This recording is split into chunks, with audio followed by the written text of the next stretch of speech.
Victoria, the royal who invented the modern monarchy. Queen who made Britain an empire. Victoria's Britain is ruling the waves, ruling the world. But who was the real woman beneath the crown? In this series, we discover Victoria as we've never seen her before. A sensuous young queen. He clasped me in his arms, and we kissed each other, again and again. A reluctant mother of 9. Victoria definitely didn't like babies, almost grosses her out to see her own children. A devastated widow. She was suicidal, absolutely. She was inconsolable. And a passionate wife. It's not Victoria the Virgin, it's the Victoria the hot mama. Using remarkable archive treasures, and through her own words in journals and diaries, we tell the story of a complex, very human queen.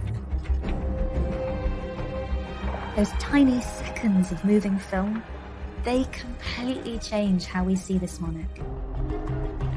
This is really exciting new evidence about Victoria.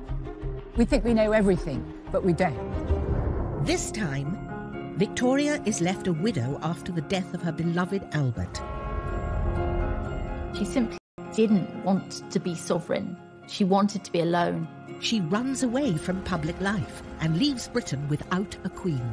MPs are openly saying it's time to wind the monarchy up. But Victoria fights back to win power and the love of her people. There's a sense in which the empire comes home, and it puts on an amazing show.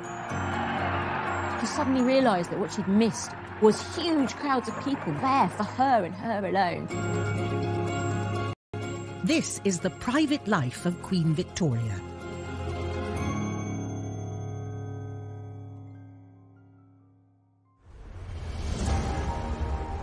After 60 years on the throne, a regal Queen Victoria celebrated her Diamond Jubilee. Victoria was now the ruler of an empire that spanned the globe. She was probably the most famous person on the planet.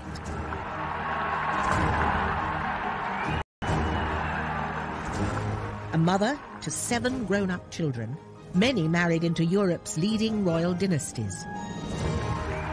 The 78-year-old monarch, loved by her people, waves at the cheering crowds on this summer day of 1897. She's smiling at people and she's laughing and she enjoys so much that connection with her public. Monarch and matriarch, she defined an era. She was the only monarch the vast majority of people had ever known on the throne. So I suppose it's a little bit like Queen Elizabeth today. Who among us can envisage a time when there isn't a Queen Elizabeth? Victoria was, in a very real sense, Britain. All vied with one another to give me a heartfelt, loyal and affectionate welcome. I was deeply touched and gratified. The Jubilee had been a moment of triumph. But after the death of her husband Albert 36 years earlier, it had seemed unlikely a day like this would ever come. The death of Albert on the 14th of December 1861 sent shockwaves through the country. In London, the bells of St. Paul's rang out, signalling a national crisis. Britain was in mourning for the prince. It was an absolute shock. The man was only 42. It's a little bit like Princess Diana's funeral. I sense that there's an absolute sea change, that something important has happened. And while the nation mourned, Victoria was tortured by grief. She had lost the love of her life, she'd lost her partner, her friend. In her diary, she wrote, "To lose one's partner in life is like losing half of one's body and soul. It's like death in life." She was suicidal. She was inconsolable. She couldn't use her legs. She stopped eating. The funeral at St. George's Chapel in Windsor was to be attended by dignitaries from around the world. Kings, lords and politicians were there, paying their respects. But unbelievably, Queen Victoria herself wouldn't be there. Women didn't go to funerals because there's a sense in which it's too upsetting for them. They do mourning work, if you like, but they do it at home. And as a dutiful wife, Victoria followed convention. Victoria was a woman, and she was expected to adhere to the norms of society. Women were seen as more hysterical, they were seen as more emotional, they were seen as much less rational.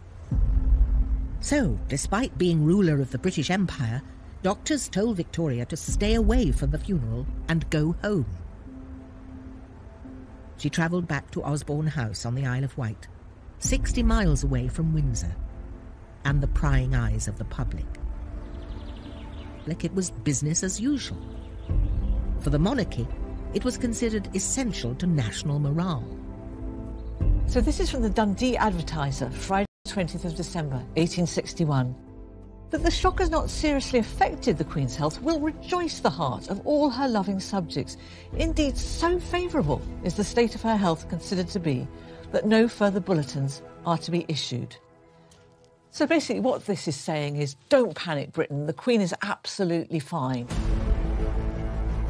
Except we know she really, really wasn't. While she mourned on the Isle of Wight, the state funeral to bury her husband began at the chapel in Windsor.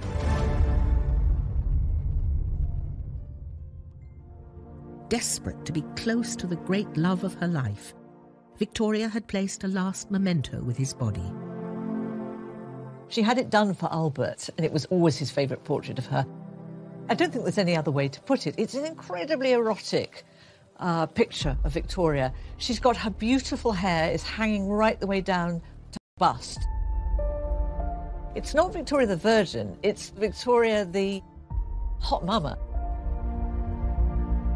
When the time finally came to bury Albert, Victoria confessed to her oldest daughter, Vicky, how pointless her life now felt.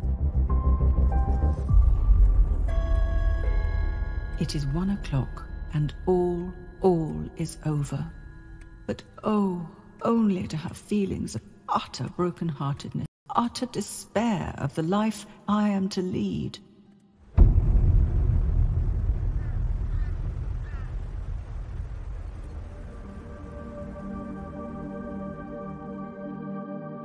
After Albert's death, Victoria stopped writing in the diary she'd kept since a child. Now, nearly 3 weeks later, she began writing again, but only to say how desperate she felt. I have been unable to write my journal since the day my beloved one left us, and with what a heavy, broken heart I enter on a new year without him.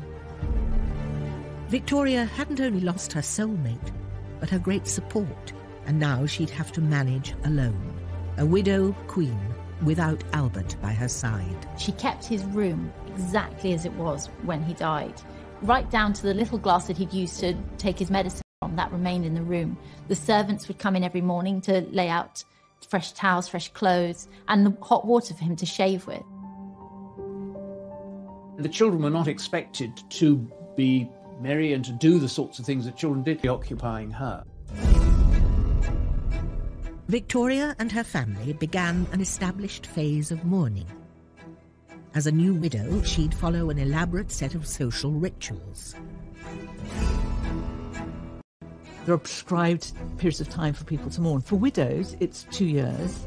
If you have a lesser relation, then it's 6 months or it's a year. Everything becomes very, very set down.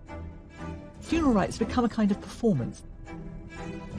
For this period of mourning, widow women were expected to only leave the house when they absolutely had to and stay out of kind of social events. So the dress had to be black, but also accessories, the handkerchief, the lace, the stockings, shoes, belt buckles, everything had to be black.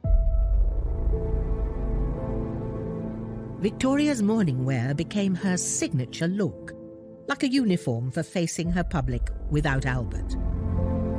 Victoria, although she initially announced she would wear mourning for at least 2 years, very quickly decided that she was going to wear deepest mourning for Albert for the rest of her life. She didn't want to surrender her grief because her grief became an expression of her love for Albert. It's how she defined herself. Grieving for Albert was now all Victoria cared about, despite her public duties. But his death meant that she was now left alone to rule. When Albert was around, she was eclipsed in terms of the position that she held, because he took over much of the direction of the monarchy. She'd effectively been indoctrinated, and so suddenly to be without this man who had persuaded her that she needed him, it was actually terrifying for Victoria. The amount of work which comes upon me is more than I can bear. I, who always hated business, have now nothing but that. Public and private, it falls upon me. Soon, the pressure to be monarch and widow was too much. Victoria fled from Buckingham Palace and the scrutiny of public life to the remote Scottish Highlands, her special place to rest and retreat. But by doing it, she left Britain without a queen.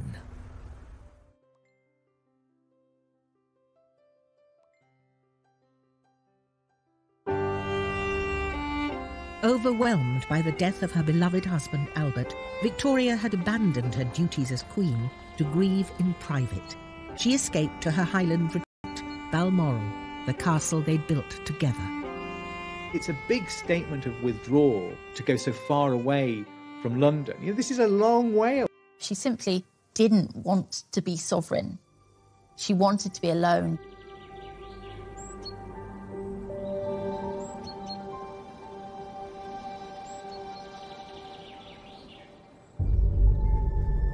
Balmoral gave Victoria the privacy she wanted, but it came at a cost.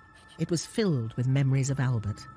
Everything, even down to the smallest detail, is somehow associated with him and his memory.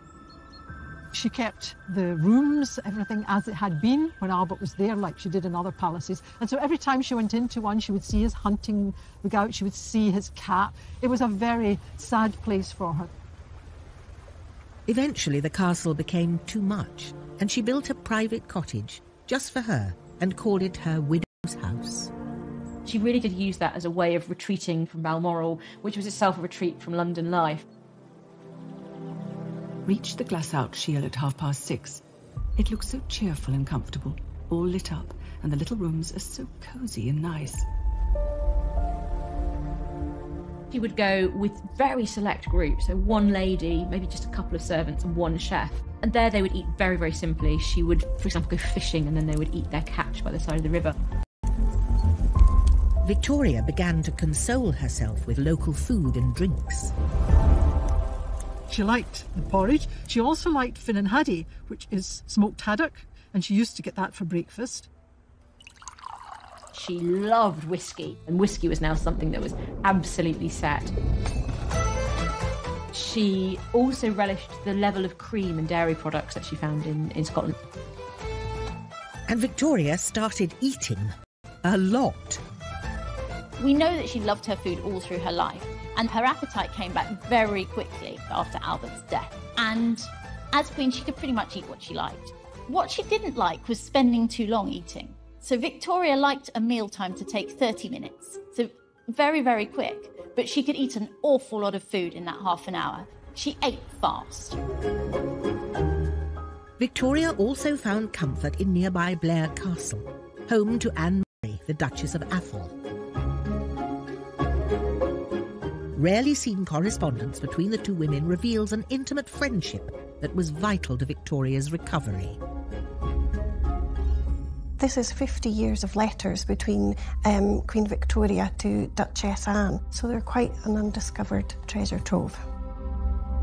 This book was given to the Duchess by Victoria to commemorate a year after Albert's death. Along with that was sent this amazing and adored husband, December 14, 1861. I'll open it up, and still inside is a lock of Albert's hair. Not something I would send to my friend, but I think it highlights how close they were. Victoria kept an elaborate shrine of Albert for the rest rest of her life. She always carried a portrait of him and a lock of his hair with her. She even had a cast of his hand made.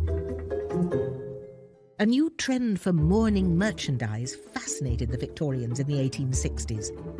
Necklaces, brooches, gifts, and even glasses were popular ways for people to remember their dead.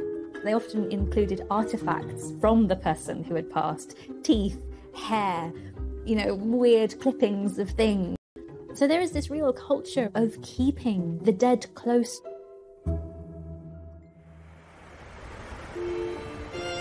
Victoria stayed in the Highlands well beyond her official 2-year period of mourning, returning only occasionally to Osborne House or Windsor to see the family.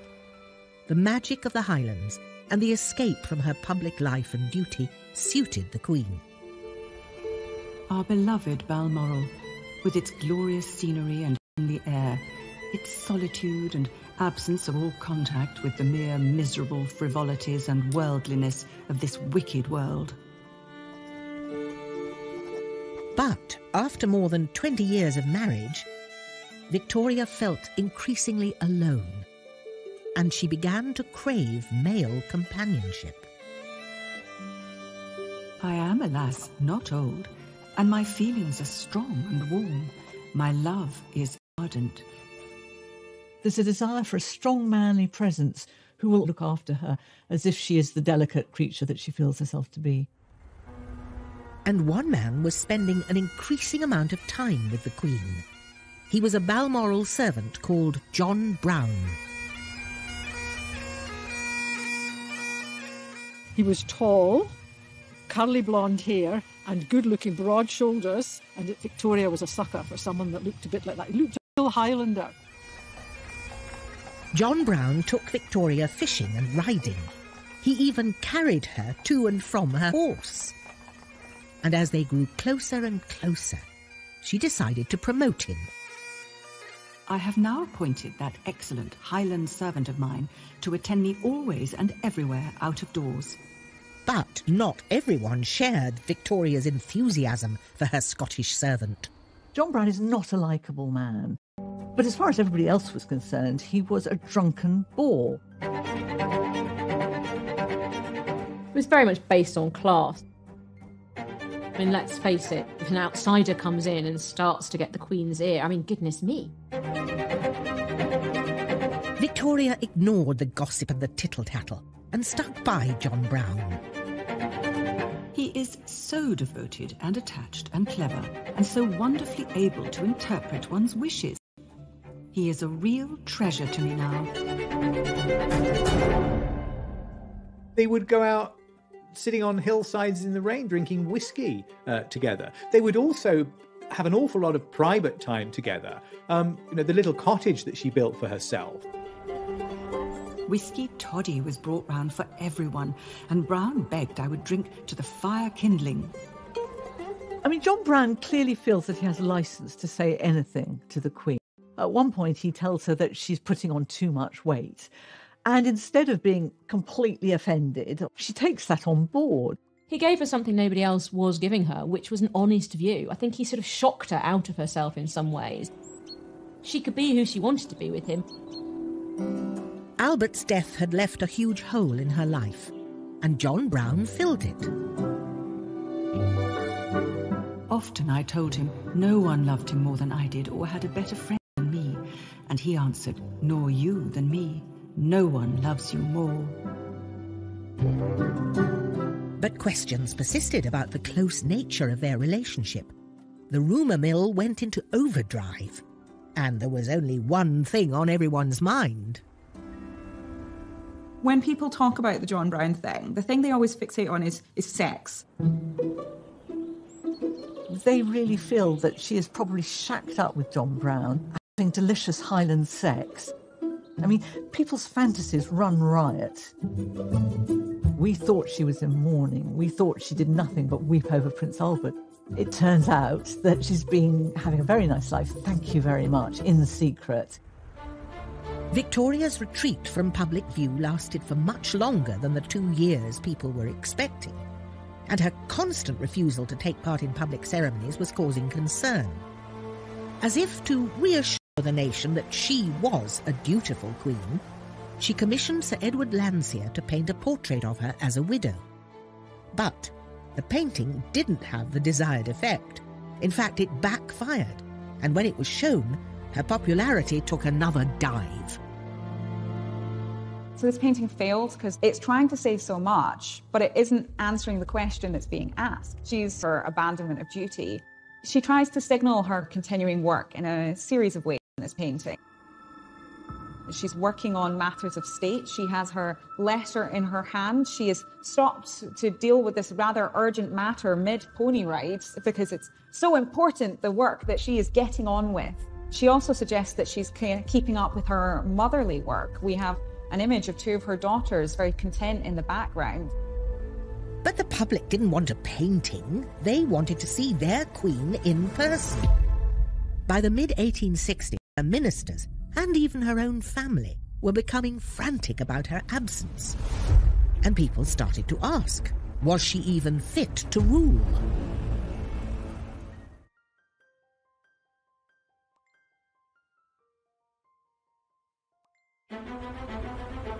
The death of Prince Albert devastated Victoria.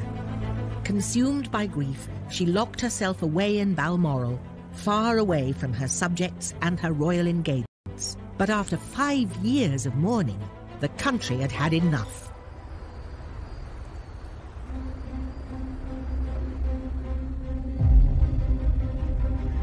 Basically, what's happening here is that Victoria is doing what she wants to do, and she's using her grief as a weapon. Because when people say you ought to spend more time in London and you ought to be seen, she says, I can't possibly do it. My nerves are so awful. It's something that she could put up as a defence when she doesn't want to do something. And it's difficult to challenge a widow, isn't it, really? The goodwill that she and Albert had built up was fading fast, and her demand for isolation was making her seem out of touch, or even worse, as if she didn't care about the nation and her people. There was increasing criticism of Victoria. So it became very apparent that it was Victoria who didn't want to fulfill the public role of sovereign. Victoria was the first female monarch in over 100 years. But increasingly in the 19th century, work among the middle and especially the upper classes became the province of men. Women were expected to stay at home. People felt unsure about Victoria's ability to be a woman, a mother, and a queen all at the same time. It reanimates, I think, all those anxieties from the beginning of the reign, which is this is what happens when you have a queen rather than a king. If you have a king, he will have certain constitutional duties and he will feel obliged to do them. He may do them badly, but he will feel obliged. The queen will somehow invoke her right to be a private woman, to be a mourning widow, to be just not able to cope at the moment, will be allowed to be a woman at home. And there's a real sense in which, duties was helping to fuel a new and energised clamour to get rid of the monarch. There are radical politicians, MPs in Parliament, who are openly saying that perhaps it's time to wind the monarchy up. Yet Victoria remained hidden away in Balmoral, dressed in her black dresses, stubbornly refusing to carry out the duties of state. Victoria very much ignored the problem. She didn't want to be told that her conduct was causing her unpopularity. A rare diary, kept in the Royal College of Physicians in London, reveals how the Queen's inner circle felt about her behaviour. The journal belongs to Sir James Clark, the Queen's doctor and confidant, and it shows how concerned he was about her. This is what Sir James Clark wrote in his memoir in December 1865. He's talking here about Prince Albert. And he says, by his premature death, the prospects of the monarchy are bad indeed. No one who knows the character of the Queen and the heir apparent can look forward to the future without seeing troubles in that quarter before us. Sir James Clark here is giving an incredibly pessimistic prediction for the future of the monarchy. He's anticipating political criticism of the monarchy, possibly that she is not giving the taxpayer any value for money. And the fact that this man is making comments that are not entirely loyal, or at least that are not supportive, I think shows really how serious the situation had become. After almost 6 years trying to avoid the public and her official duties, the Queen relented and agreed to open Parliament in 1867. And the weather that day seemed to reflect her mood. It poured, and the poor people, of whom there were great members out, must have got very wet. But when she came face to face with her people, she didn't get the reception she'd hoped for. She probably expected that the crowds would be glad to see her, but she was very, very shocked that she was hissed by the crowds. She'd never had that before. Altogether, I regret I went. There were many nasty faces, and I felt it painfully. At such times, the sovereign should not be there. The incident made Victoria realise that her relationship with the public was broken, and that she had to find a way to reconnect with her subjects. She decided against giving a speech or organising a public event. Instead, leaves from the Journal of Our Lives in the Highlands.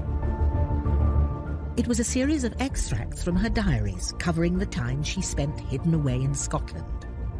The idea was that this would explain her absence, give the public the chance to understand why she needed to get away, and hopefully encourage them to forgive her. It's so extraordinary. I mean, if you think about this, is the first time a monarch has written a book about their life. I mean, we tend to think that this all started with Princess Diana and writing those books in which we got an insight into what was going on in her marriage. But no, Queen Victoria actually writes a book about herself. It's extraordinary. It is very gratifying to see how people appreciate what is simple and right, and how especially my truest friends, the people, feel it.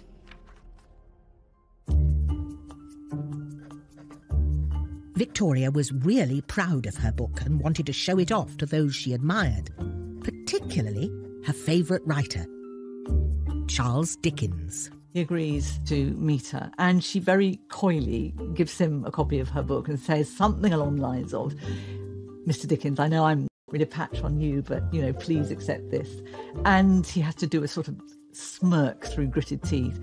But he thinks the book is, he calls it preposterous. Although Dickens was not a fan of the book, the public snapped it up, and it sold more than 18,000 copies. The letters flow in, saying how much more than ever I shall be loved, now that I'm understood. Her book had achieved its objective. Victoria was back, and she intended to seize this new goodwill and run with it. But in 1871, just as she was getting back on her feet, she received devastating news.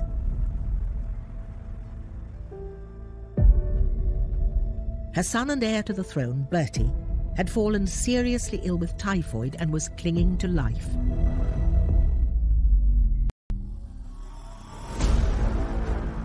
Typhoid was a waterborne disease and was common in Victorian Britain.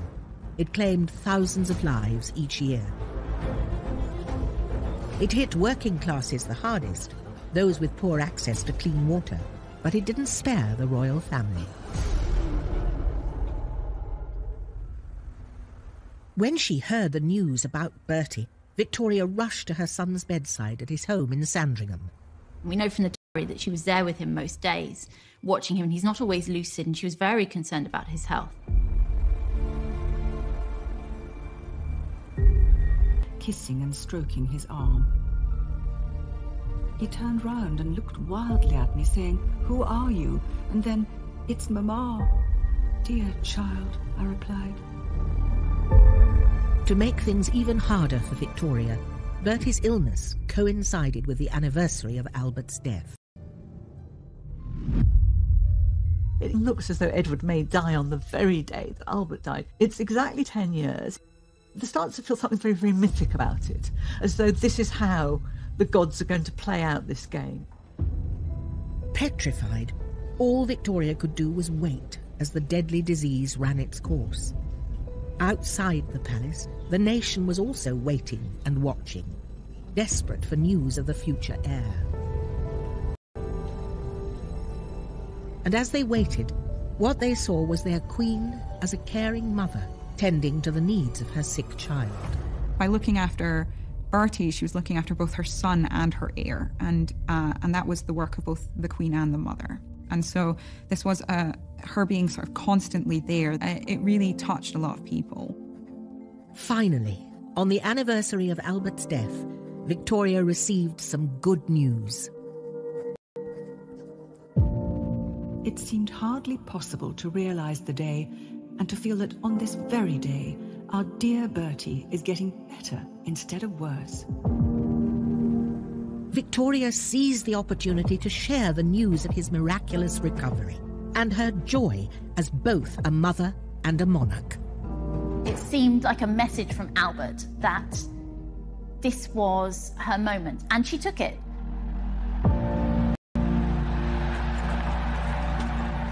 A couple of months later, Victoria travelled in an open carriage to St Paul's Cathedral with a fully recovered Bertie by her side.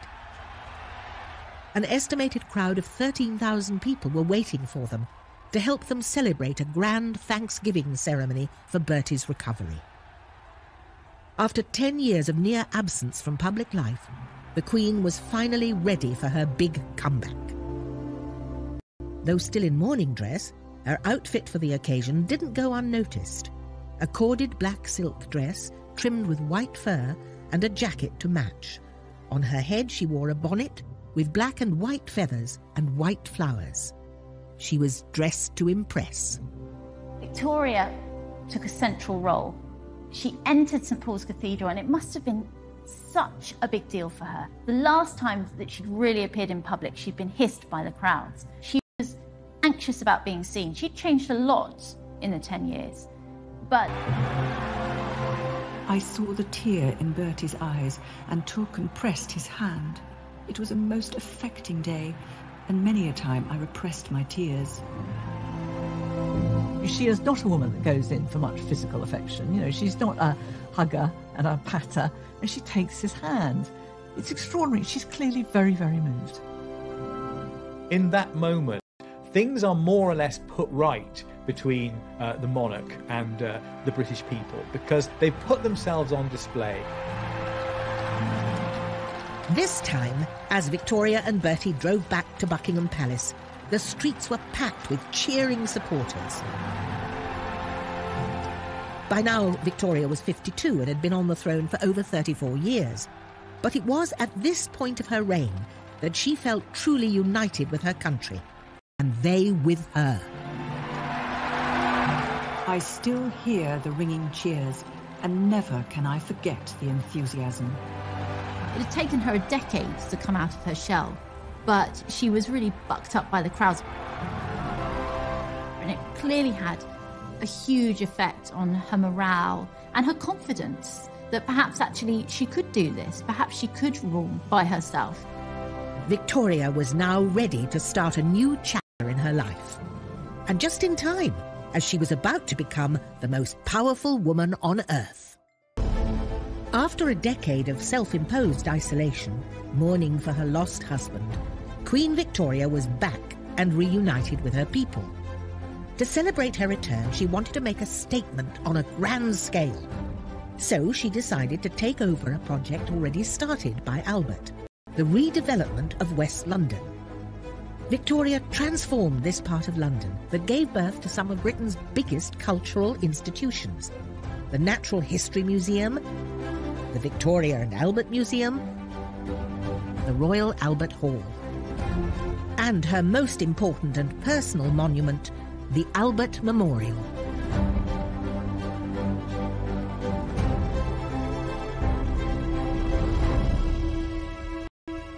After the dreadful calamity of December the 14th, I desired that dearest Albert's statue should surmount it. Victoria inaugurated the Albert Memorial in 1872, and its design was her husband as she remembered him. The memorial is really magnificent. The bronze figures and mosaics are all beautifully executed. You see him here looking incredibly just masculine. He's got these gigantic thighs and then the kind of thick, muscular shins. You see him kind of casually leaning with his legs spread, sat under the shelter of this rather large phallic structure. The memorial commemorated her great love, but it was time for her to move on. By this point in her reign, Victoria had been queen without Albert for almost as long as she'd ruled with him. The support of her people now gave her the confidence to shape her own destiny. And by placing the continents around the memorial, she was making the point that she was a powerful global ruler. So this is the British imperial moment. This is the moment where Britain goes from being a northern European country to being this vast global power. During Victoria's reign, stretching from Canada to Australia and Africa, it was said that the sun never set on the British Empire. And Victoria was at its head. The 1870s are really a time where England and London are becoming really confident in their power and their success and their cultural influence. So it's a time of great fashion, it's a time of great music and excitement and arts and culture. And so there's this real belief that the empire is doing an awful lot of good for the people at home. There was one country in the empire that was having a particularly strong influence on Victoria: India. I saw Lady Napier, who talked very pleasantly of India, of the climate, of the natives, their intelligence and faithfulness, etc. For Victoria, India was this far-off, exotic place. She would never visit India, but she was fascinated by the clothing, by the culture, by the art, by the people. You see that slowly throughout her journals then, from that period onwards, that she talks about our Indian empire, our Indian territories, my subjects in India. So she's already internalized this idea that this is her domain. Victoria had overcome the death of Albert. She was now queen of the world's largest empire, but that wasn't enough. She wanted more. Vicky, her daughter, has become Empress of Prussia, and there's something about that Empress that really sticks in Victoria's craw. She thinks, Empress, that sounds a bit grander than being queen. I think I should be Empress. Luckily for Victoria, there was a new leader in number 10, one who would help her realise her ambition: Prime Minister Benjamin Disraeli. He loves Victoria, and he knows exactly how to play Victoria. He's a bit of a flirt. He almost gives the impression of being a little bit in love with her. And I think there's a bit of Victoria that still likes the idea of men being in love with her. I think the present man will do very well and will be particularly loyal and anxious to please me in every way. With the help of Disraeli, Victoria achieved what she wanted. She was officially proclaimed Empress of India on the 1st of May 1876. An event widely celebrated there. My thoughts much too taken up with the great event at Delhi today, and in India generally, where I am being proclaimed Empress of India. The Empress title meant a lot to her because empresses trump queens, which meant that she now had the same status as her daughter. In fact, arguably greater status, because Empress of... She's to press to make her recover that joy she felt when she first became queen. So it's a way of sort of reigniting that spark, that flame in your monarch. A new reign.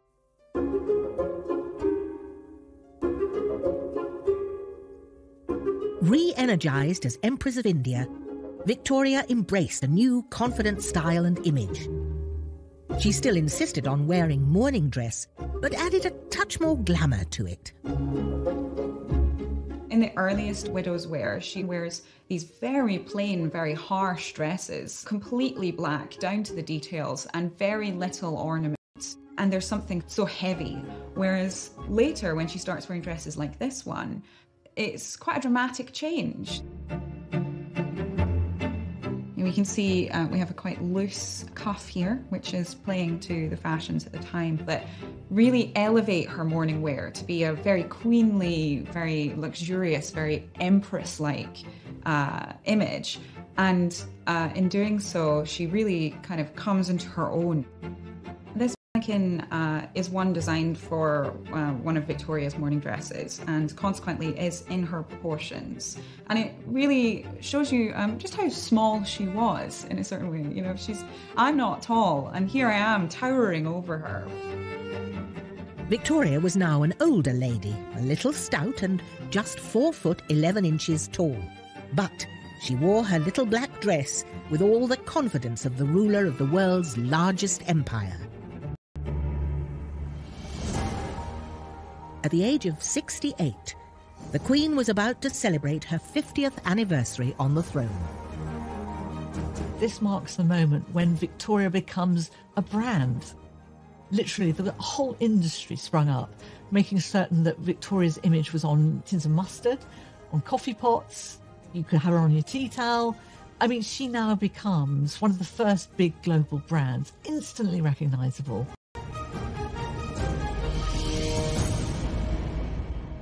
But while the whole world was getting excited about the Jubilee preparations, Victoria wasn't in the mood to celebrate.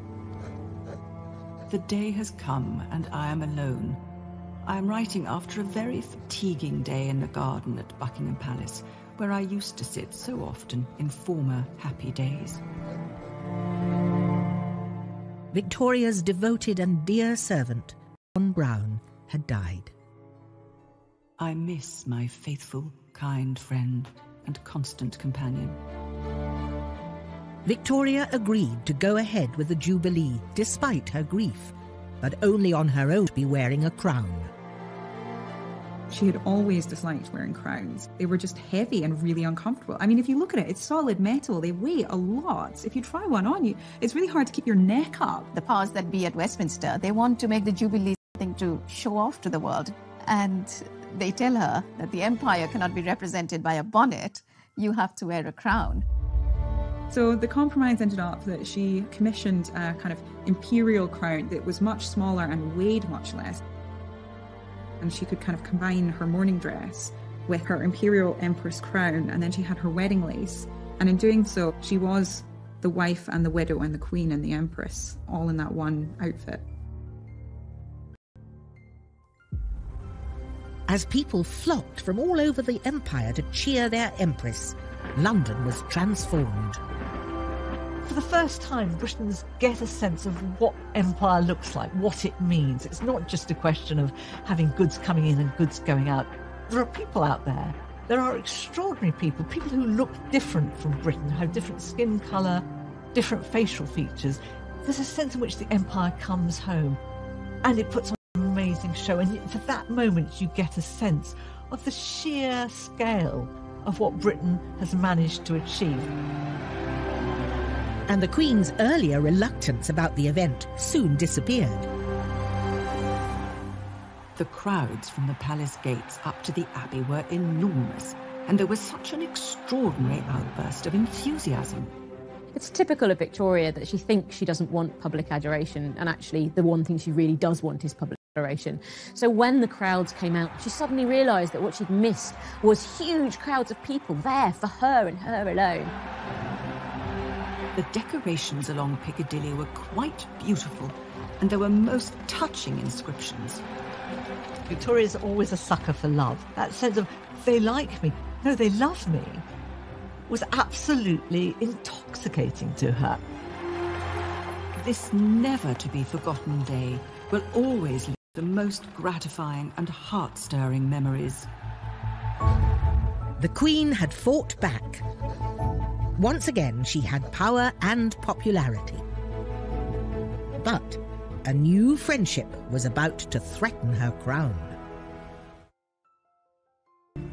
Following the glorious Golden Jubilee celebrations in the summer of 1887, Queen Victoria was now a powerful queen. To celebrate her new Empress title, she was overwhelmed with gifts from all over the world. And something unexpected came from India. 2 young men to serve at Her Majesty's pleasure. They are dressed to the nines, have these grand turbans, and their sole purpose is to stand behind her and sort of represent the Indian Empire. The 2 new servants, before they serve, they come and they kiss her feet. And Abdul Karim, he's been told that you have to walk backwards, you must not look at the Queen. And of course, what do you do when you're told don't look up? He looks up. The one, Mohammed Baksh, very dark, with a very smiling expression, has been a servant before. And the other, much younger, called Abdul Karim, much lighter, tall, and with a fine, serious countenance. She dismisses Baksh in one sentence and writes a lot more about Karim. So we know right from the start, he's got her eye.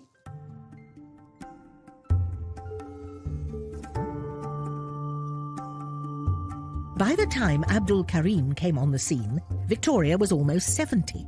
But despite her age, she was longing for someone to love. When Abdul Karim comes into Victoria's life, she's experiencing quite a dramatic loss from John Brown, the loss of an intimate confidant and friend. Quite quickly, as he and Victoria begin to communicate, and she sees that he is somebody who's clever and educated and talented and skilled, but also becomes quite attracted to his personality. It looked as if Abdul could become the latest in line of Victoria's male companions. To keep him close to her, she decided to take Urdu lessons from him, and she promoted him to be her personal secretary, or munshi in Urdu. I particularly wish to retain his services, as he helps me in studying Hindustani, which interests me very much, and he's very intelligent and useful. She took great pleasure in learning and writing this new language from her ever-expanding empire, learning to say things like, "The tea is always bad at Osborne House. The egg is not boiled enough."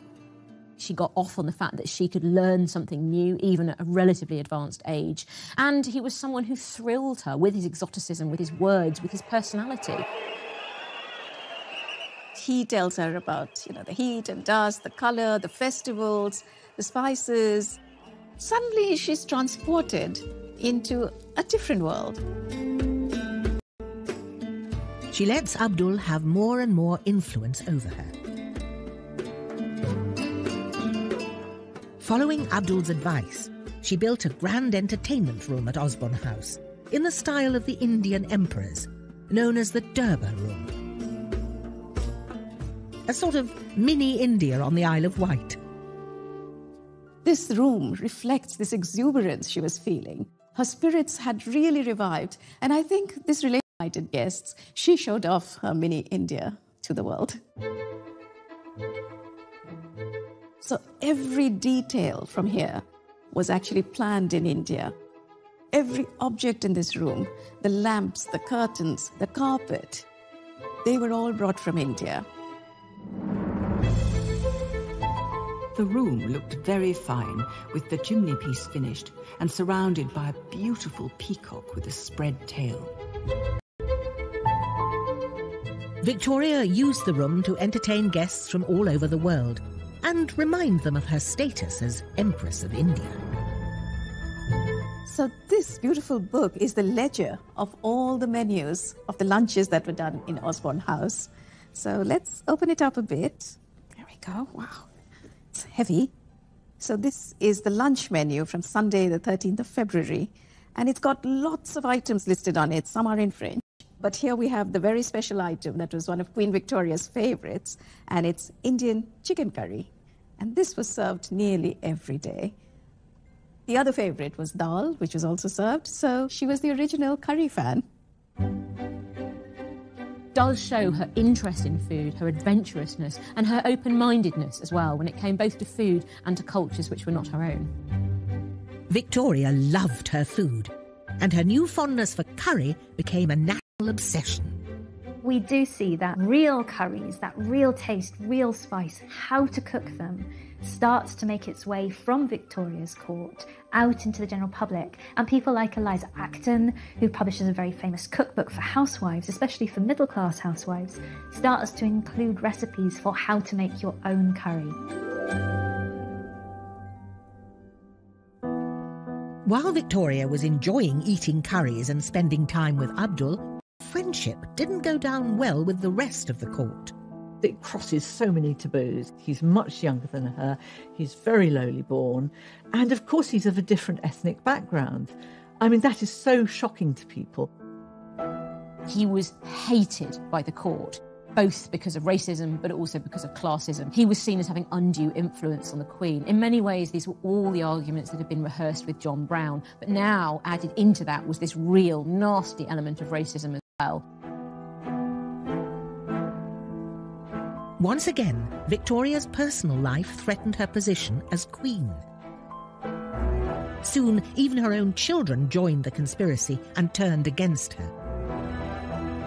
Bertie in particular.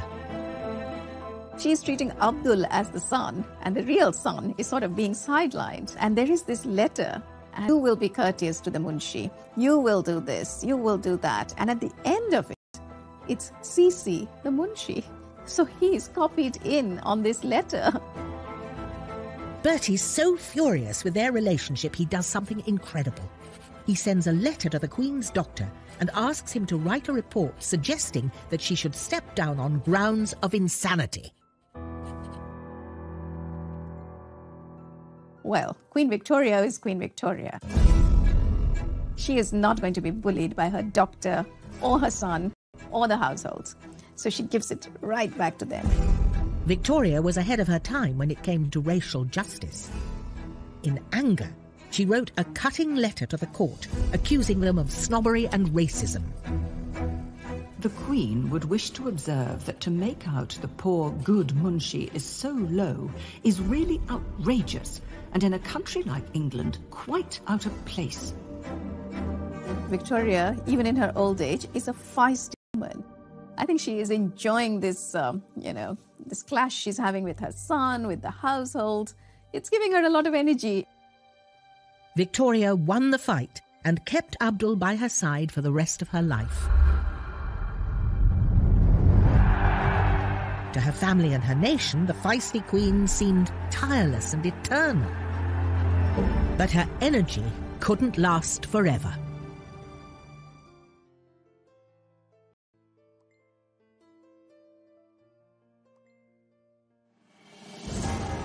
At the turn of the 20th century, Queen Victoria became the longest-serving monarch Britain had ever seen, as she celebrated over 60 years on the throne. Now approaching 80, she had an astonishing 42 grandchildren. She was fully embracing the image of grandmother to her family and her nation,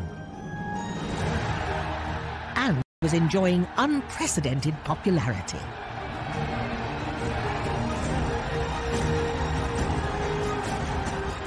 No one ever, I believe, has met with such an ovation as was given to me.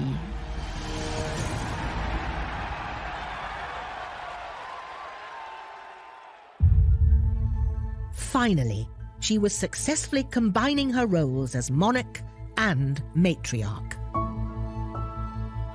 There's a new way of being queen. She's freer now as an elderly woman. There's nothing is expected of her. All the early battles are won. And there's a sense in which all she has to do now is relax and claim that popularity. Some remarkable footage taken during a visit to Dublin. What we have here is truly amazing. She's an old woman, but she's still engaging with the crowd. She's seen so many crowds during her time, but their love continues to please her.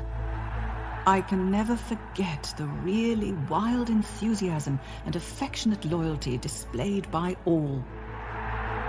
Those tiny seconds of moving film, they completely change how we see this monarch. She's not dull and boring and a woman trapped in grief who has no joy in life. She's someone who loves the people that are around her and connects to them in a very human way. By this point in Victoria's life, she has already defined an era. She has spanned a century almost. Even by this stage, people know it as the Victorian era. She's an icon. Victoria is so fascinating because her life was so long and so much happened within it. It was a very influential era, the Victorian era. I mean, we went from essentially an agrarian economy with limited industrialisation to something very much more akin to the modern world we see today. Britain found it impossible to imagine a world without Victoria because she had always been there. So in a sense, it's not just that she becomes part of the furniture, she kind of is the world. But the world was about to crumble. As the winter of 1900 approached, only a few months after her Dublin visit, Victoria started to feel ill.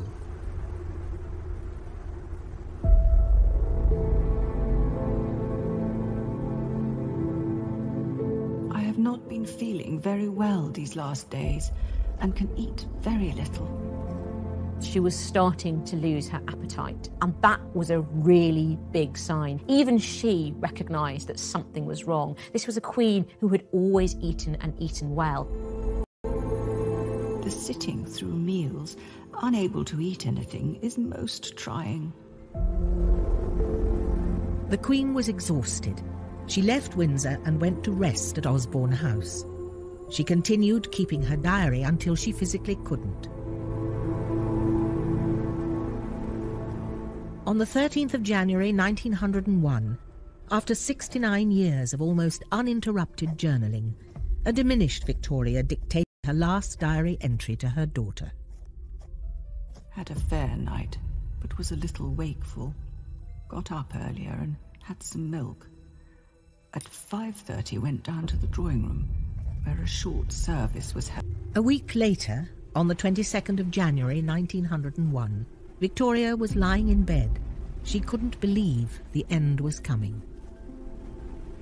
I don't want to die yet. There are several things I want to arrange. She died a lot and kept coming back to life. So in the morning they thought they were going to lose her as she slipped slowly to what looked like a final coma. But no, she fought her way back again. She even signed some letters and had something to eat. You really do get a sense of a queen who still sees that there is life to be lived and isn't willing to stop living it yet. But that same day, at 6:30 p.m,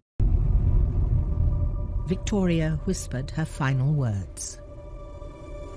Interestingly, her last words are supposed to be Bertie. We don't know if that was said in sorrow, anger. I think it's very, very telling because she knows now this young man, now actually 59, is the way forward.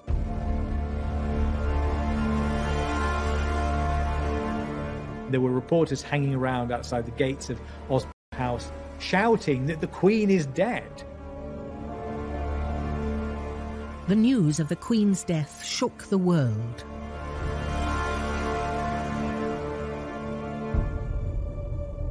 I think people feel that something of their own lives has gone. There's a sense in which they have lost a family member.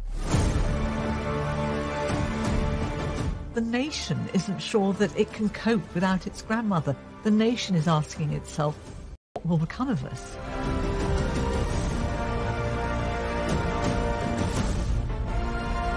It was a great break in history. People were aware of it, just as they were aware when 9/11 took place.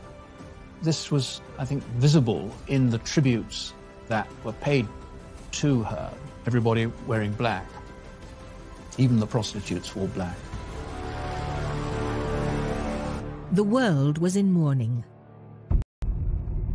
just as Queen Victoria had been for half of her life.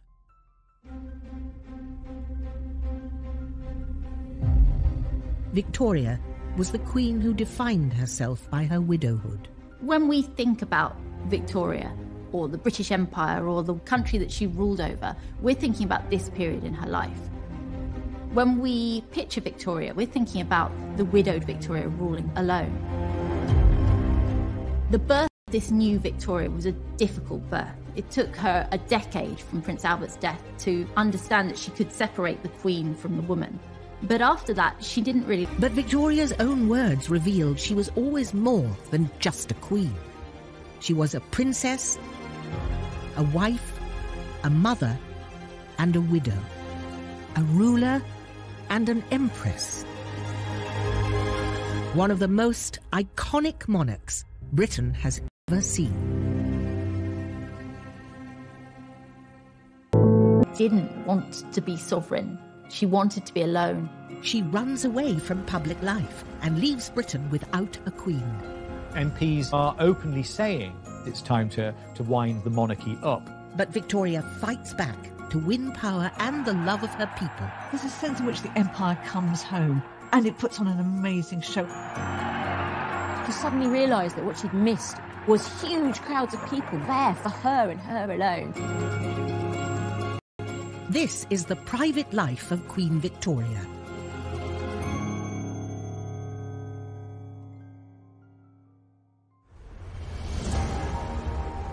After 60 years on the throne, a regal Queen Victoria celebrated her Diamond Jubilee.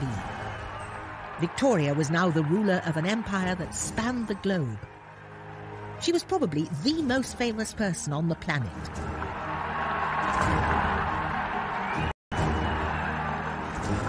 A mother to 7 grown-up children, many married into Europe's leading royal dynasties.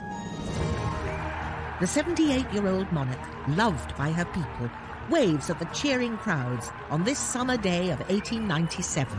She's smiling at people and she's laughing and she enjoys so much that connection with her public. Monarch and matriarch, she defined an era.